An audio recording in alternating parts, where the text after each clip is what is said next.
तुमचे नाव लिहिता येते तुम्हाला? हा, तुझं काय नाव आहे? वडिलाचं नाव नाही का तू? नाव सांग ना वडिलाचं. वडिलाचं काय नाव? आडनाव आणि वडिलाचं नाव सांग ना. मुजीब खान नाही का? म्हणजे मग तुम्ही विसरला काय? हे वर्ग किती आहे तुला? तिसरा. हा, कोण शिकवत तुला? हा, कोणती शाळा आहे तू? शाळेचं नाव? जिल्हा परिषद का? रोहिलागड. हा, तुझं काय नाव? पूर्ण नाव सांगायचं. वडिलांचं नाव? आडनाव? कोणत्या शाळेत आहे तू?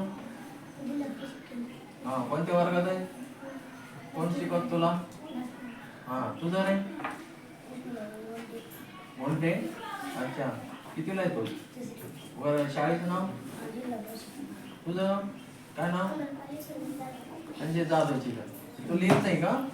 तुझं आडनाव जाधव आणि ते याची संजयची मुलगी तू? सुनीलची. हा, त्या शेतात राहते ते आहे ना?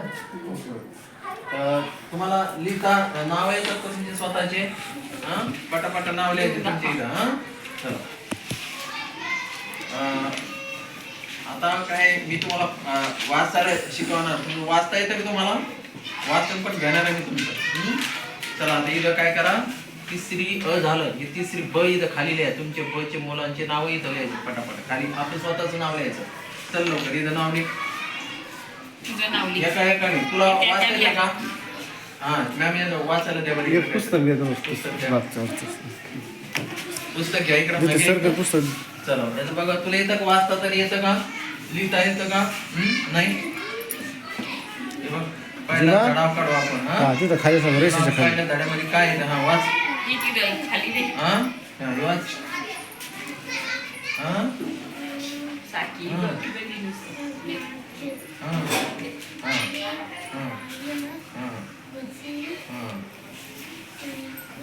हा. ते हा. नाव घ्यायचं. तू वाच. दर हे काय? बल्ब लाव. लावा ना.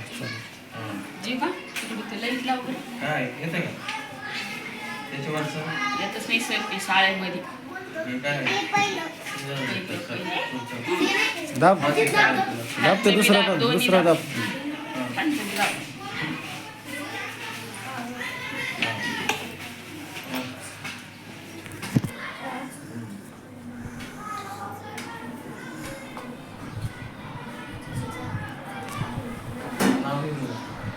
येत नाही तुला? जे मग त्याला सांग कोण लिहायचं नाव. साकीच्या खाली खाली द्यायचं.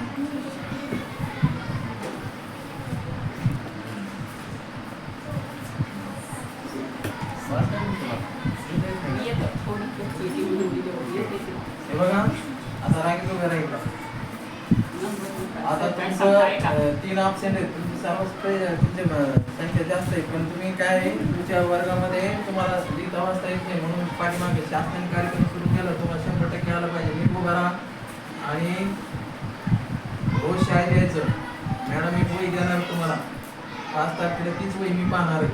आज 27 तारीख आहे. 27 तारखेपासून ते पर डे मॅडमने काय दिलेले, मॅडम तुम्हाला शाळा सुटायच्या अगोदर काय अभ्यास देतील, लिहिण्याचा किंवा वाचनाचा किंवा कशाचा व्हायना ते करून आणायचा आणि मॅडमला लागेल त्याची सही घ्यायची डेट वाईज. तीच वही मी पाहणार आहे. अलग लक्षामध्ये पुढच्या 5 तारखेपर्यंत 5 एप्रिलपर्यंत जर तुम्हाला आलं नाही एवढं करून घे तर तुम्हाला उन्हाळ्याच्या सुट्टीमध्ये काय करावं लागणार आहे? शाळेत यावं लागणार आहे.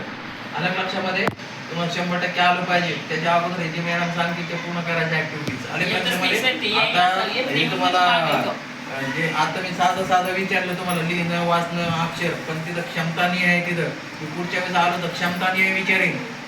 लेखनाची कोणती क्षमता आहे ती तुम्हाला आली का? वाचनाची कोणती आली ती आली का? अंकगणिताची कोणती ती आली का? गणिताची कोणती ती मूलभूत क्रियाची आली का? हे पाहिल्याशिवाय पडणार नाही. तुम्हाला 4 ऍक्टिव्हिटी गणित आणि मराठी आली पाहिजे. अलग लक्षामध्ये तरच तुमची सुटका. नसता तुम्हाला सुट्ट्या भारी द्यावं लागेल. अलग लक्षामध्ये पुढच्या वेळेस मी वही पाहणार. लक्षात आलं? बसा खाली.